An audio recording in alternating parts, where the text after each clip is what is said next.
Hello, amazing 7th graders. This is the audio for the All-American Slurp by Lindsay Manioka. So as I read this audio, you will want to have yours open. You can open it with Cami, and you will highlight in blue when they talk about Chinese culture, and highlight in yellow when they talk about U.S. culture. So go ahead and pause, open up your own document in Cami, and unpause when you're ready.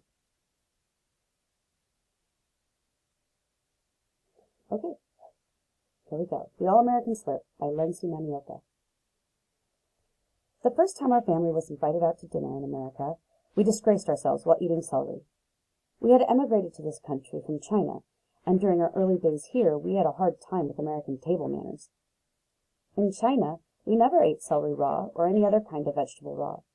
We always had to disinfect the vegetables in boiling water first.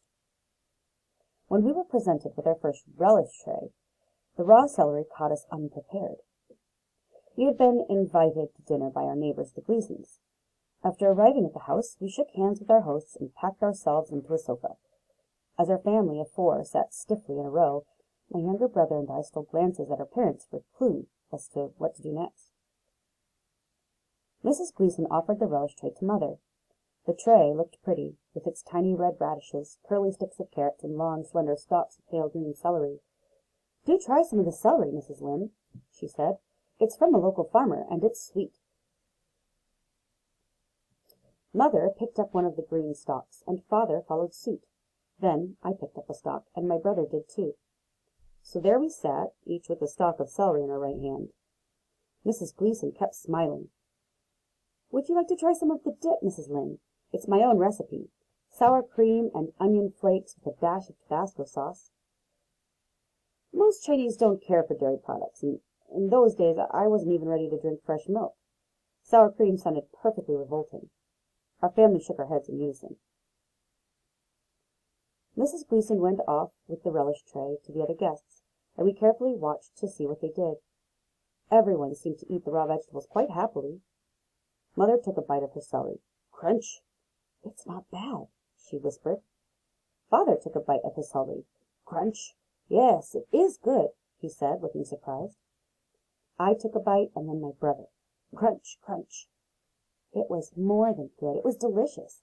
Raw celery has a slight sparkle, a zingy taste that you don't get in cooked celery. When Mrs. Gleason came around with the relish tray, we each took another stalk of celery, except my brother. He took 2. There was only one problem. Long strings ran through the length of the stalk, and they got caught in my teeth. When I helped my mother in the kitchen, I always pulled the strings out before slicing celery. I pulled the strings out of my stalk. Zip, zip. My brother followed suit. Zip, zip. To my left, my parents were taking care of their own stalks. Zip, zip, zip. Suddenly, I realized that there was dead silence except for our zipping. Looking up, I saw the eyes of everyone in the room were on our family. Mr. and Mrs. Gleason, their daughter Meg, who was my friend, and their neighbors, the Bedells. They were all staring at us as we busily pulled the strings off our celery. That wasn't even the end of it. Mrs. Gleason announced that dinner was served and invited us to the dining table. It was lavishly covered with platters of food, but we couldn't see any chairs around the table, so we helpfully carried over some dining chairs and sat down. All the other guests just stood there.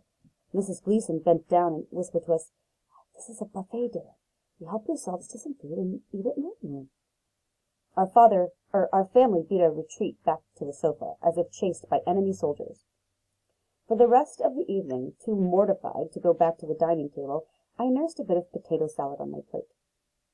Next day, Meg and I got on the school bus together. I wasn't sure how she would feel about me after the spectacle our family made at the party, but she was just the same as usual, and the only reference she made to the party was, "Hope you and your folks had enough to eat last night. You certainly didn't take very much." Mom never tries to figure out how much food to prepare. She just puts everything on the table and hopes for the best. I began to relax. The Gleasons' dinner party wasn't so different from a Chinese meal, after all. My mother also puts everything on the table and hopes for the best. Meg was the first friend I had made after we came to America. I eventually got acquainted with a few other kids in school, but Meg was still the only real friend I had. My brother didn't have any problems making friends. He spent all his time with some boys who were teaching him baseball, and in no time he could speak English much faster than I could. Not better, but faster.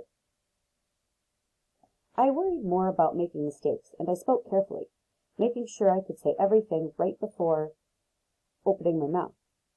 At least I had a better accent than my parents, who never really got rid of their Chinese accents, even years later. My parents had both studied English in school before coming to America, but what they had studied was mostly written English, not spoken. Father's approach to English was a scientific one. Since Chinese verbs have no tense, he was fascinated by the way English verbs changed form according to whether they were in the present, past imperfect, perfect, pluperfect, future, or future perfect tense. He was always making diagrams of verbs and their inflections, and he looked for opportunities to show off his mastery of the pluperfect and future perfect tenses, his two favorites. "I shall have finished my project by Monday," he would say smugly. Mother's approach was to memorize lists of polite phrases that would cover all possible social situations. She was constantly muttering things like, "I'm fine, thank you, and you?" Once she accidentally stepped on someone's foot and hurriedly blurted, "Oh, that's quite all right." Embarrassed by her slip, she resolved to do better next time. So when someone stepped on her foot, she cried, "You're welcome." In our own different ways, we made progress in learning English, but I had another worry, and that was my appearance. My brother didn't have to worry, since Mother bought him blue jeans for school, and he dressed like all the other boys. But she insisted that girls had to wear skirts.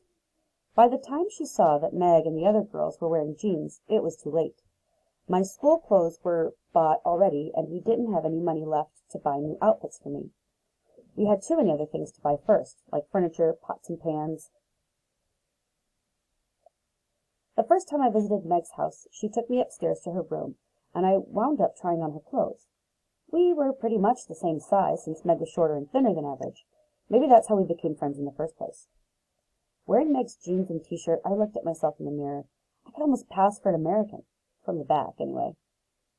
At least the kids in school wouldn't stop and stare at me in the hallways, which was what they did when they saw me in my white blouse and navy blue skirt that went a couple of inches below the knees. When Meg came to my house, I invited her to try on my Chinese dresses, the ones with the high collar and the slits up the side. Meg's eyes were bright as she looked at herself in the mirror. She struck several sultry poses, and we nearly fell over laughing. The dinner party at the Gleasons didn't stop my growing friendship with Meg. Things were getting better for me in other ways, too. Mother finally bought me some jeans at the end of the month, when Father got his paycheck. She wasn't in any hurry about buying them at first, until I worked on her. This is what I did.